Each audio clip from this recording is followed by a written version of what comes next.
Assalamualaikum warahmatullahi wabarakatuh. Pada kesempatan kali ini, saya akan membuat suatu video tentang sistem pendidikan luar negeri. Saya, Ardi Ramadan, Prodi Pendidikan Teknologi Informasi kelas B, semester 1, mahasiswa Bima, akan membawakan materi pendidikan luar negeri.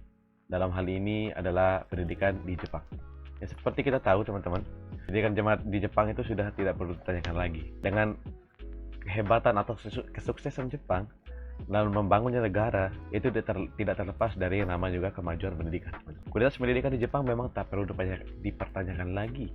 Jika melihat berhasilnya Jepang untuk menghasilkan sumber daya manusia yang berkualitas, salah satu yang paling berperan dalam meningkatkan kualitas sumber daya manusia adalah kurikulum pendidikan di negara tersebut. Yang pertama, teman-teman, yang menjadi pembahasan kita adalah taman kanak-kanak. Level pendidikan taman kanak-kanak di TK di Jepang lebih cenderung merupakan lembaga pengembangan dan pelatihan kebiasaan sehari-hari. Karena itu, pendidikan di level TK bukanlah pengajaran, tapi lebih tepat disebut pendidikan. Karena di Jepang, teman-teman, anak-anak kecil bahkan sudah dilatih kemandirian nih, teman-teman. Belum melaksanakan hal-hal yang besar, tapi dilatih dari hal-hal yang kecil, termasuk bisa makan sendiri, atau membersihkan sisa makanannya, atau pekerjaan kecil lainnya, teman-teman. Kurikulum TK di Jepang tidak membebani anak karena anak tidak dijejali materi-materi pelajaran secara kognitif, tetapi lebih pada pengenalan dan pelatihan keterampilan hidup yang dibutuhkan anak untuk kehidupan sehari-hari, teman-teman. Seperti latihan buang air, gosok gigi, makan, dan lain sebagainya. Yang kedua, kita masuk ke sekolah dasar. Sifat dan karakteristik kurikulum di Jepang hampir sama dengan kurikulum SD di Indonesia. Hanya yang membedakan adalah pada materi pelajaran kebiasaan hidup yang umumnya diajarkan pada kelas 1 dan 2, tujuan utama diajarkan mata pelajaran ini adalah untuk mengenalkan dan membiasakan anak-anak pola hidup mandiri, teman-teman, daripada mengajarkan materi mata pelajaran IPA dan IPS. Jadi teman-teman tidak terlalu fokus untuk mengajarkan yang namanya ilmu pengetahuan alam dan ilmu pengetahuan sosial. Yang menjadi fokus utama sekolah dasar di Jepang adalah itu tadi, teman-teman, kemandirian. Yang ketiga adalah sekolah menengah pertama. Sama dengan di Indonesia, sekolah menengah pertama di Jepang juga itu adalah 3 tahun. Untuk pendidikan SMP, kurikulum menitik beratkan pada pendidikan bahasa Jepang, matematika, IPA, dan IPS. Sedangkan pendidikan bahasa asing seperti Inggris tidak diwajibkan dan hanya bersifat pilihan bagi murid. Pelajaran bahasa Inggris baru dijadikan pelajaran wajib di level SMP pada kurikulum 2002, teman-teman. Makanya orang Jepang, walaupun negaranya maju, kemampuan mereka dalam berbahasa Inggris itu masih kurang, teman-teman. Karena memang tidak diajarkan di sekolah mereka. Sampai pada akhirnya tahun 2002 baru mulai diajarkan. Yang keempat, sekolah menengah atas. Pada tingkat ini sudah diadakan sistem penjurusan seperti di Indonesia. Pendidikan di Jepang, teman-teman, kurang lebih sama dengan Indonesia. Pelajaran bahasa Jepang yang mulai dikelompokkan menjadi literatur klasik dan modern. Penjurusan dilakukan di kelas 3. Jurusan yang ada meliputi IPA, budaya sosial. Tetapi sering berjalannya waktu, penjurusan mengalami perkembangan karena banyaknya lulusan SMA yang memilih akademi yang terkait dengan teknik, pertanian, perikanan, kesejahteraan masyarakat, dan lain-lain. Fakta menarik pendidikan di Jepang.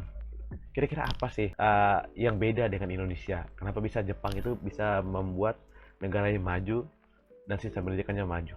Lihat, teman-teman, yang pertama, norma lebih utama daripada pengetahuan, teman-teman. Di sekolah dasar Jepang, murid-murid tidak mendapatkan ujian hingga kelas 4. Ujian yang mereka terima hanya ujian sederhana dan bukan penentu utama perkembangan akademis mereka. Sistem pendidikan di Jepang menekankan bahwa 3 tahun pertama pada pendidikan dasar yang paling utama adalah mengembangkan norma dan karakter mereka, bukan menilai dari kemampuan mereka untuk belajar atau tingkat pemahaman mereka tentang pelajaran. Yang kedua, teman-teman, adalah musim masuk sekolah pada 1 April, teman-teman. Kok masuk 1 April faktor yang bisa menjadi kesuksesan pendidikan di Jepang? Ada, teman-teman. Kenapa? Musim masuk sekolah di Jepang berawal pada 1 April. Ada beberapa alasan mengapa tanggal tersebut dipilih sebagai tanggal pertama masuk sekolah. Yang pertama, bulan April merupakan musim bunga sakura yang sedang mekar. Di Jepang, teman-teman, ada bunga sakura yang mekar. Oleh karena itu, para murid-murid akan menyaksikan pemandangan indah selama di jalan ketika masuk sekolah. Hal ini dapat memberikan efek senang ketika ada tekanan untuk mengawali musim belajar mengajar. Yang ketiga, tidak ada petugas kebersihan di sekolah, teman-teman. Bayangkan, mungkin sekolah di Indonesia untuk SD-nya kecil, Tapi sekelas ukuran Jepang, yang sekolahnya sebesar mungkin perguruan tinggi mungkin, seukuran untuk sekolah dasarnya, tidak ada petugas kebersihan di sekolah, teman-teman. Kira-kira siapa yang membersihkannya? Sebagian besar sekolah di Jepang tidak memperkerjakan petugas kebersihan. Hampir mirip seperti di Indonesia, para siswa ditugaskan untuk membersihkan bukan hanya kelas, namun seluruh sekolah, dari mulai kelas, rondong kelas, hingga toilet sekolah. Seluruh tingkat dan kelas memiliki bagian dan tugas untuk membersihkan bagian sekolahan, di mana setiap tahun pembagian tugasnya selalu bergantian, teman-teman. Mereka membersihkan sekolahnya sendiri, teman-teman. Satu sekolah, bukan hanya kelas. Halaman, toilet sekolah pun mereka bersihkan. Yang keempat, mata pelajaran tradisional, teman-teman. Yang seperti saya katakan tadi, sebagai negara maju, Jepang terkenal dengan bagaimana mereka menjaga kebudayaan mereka. Meskipun dikategorikan sebagai negara maju, tidak banyak dari mereka yang menguasai bahasa Inggris, karena mereka lebih bangga dengan bahasa mereka sendiri, teman-teman. Hal ini wujud dari kebanggaan budaya mereka sendiri, daripada mengikuti tren populer dari negara barat.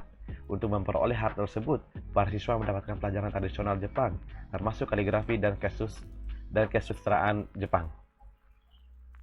Yang kelima, tingkat kehadiran siswa di atas 90%. Secara statistik, siswa di Jepang memiliki tingkat kehadiran yang sangat tinggi, yaitu 90%. Sangat jarang siswa di Jepang untuk bolos sekolah, jangankan untuk bolos. Siswa yang tidak memperhatikan guru saat proses belajar mengajar sangat jarang ditemukan. Mungkin cukup sekian materi yang bisa saya sampaikan pada video kali ini. Semoga teman-teman bisa mengerti atau bisa memahami, memetik sedikit ilmu yang saya sampaikan. Mohon maaf atas kekurangannya. Jika ada kata-kata yang tidak mengenakan hati, mohon dimaafkan.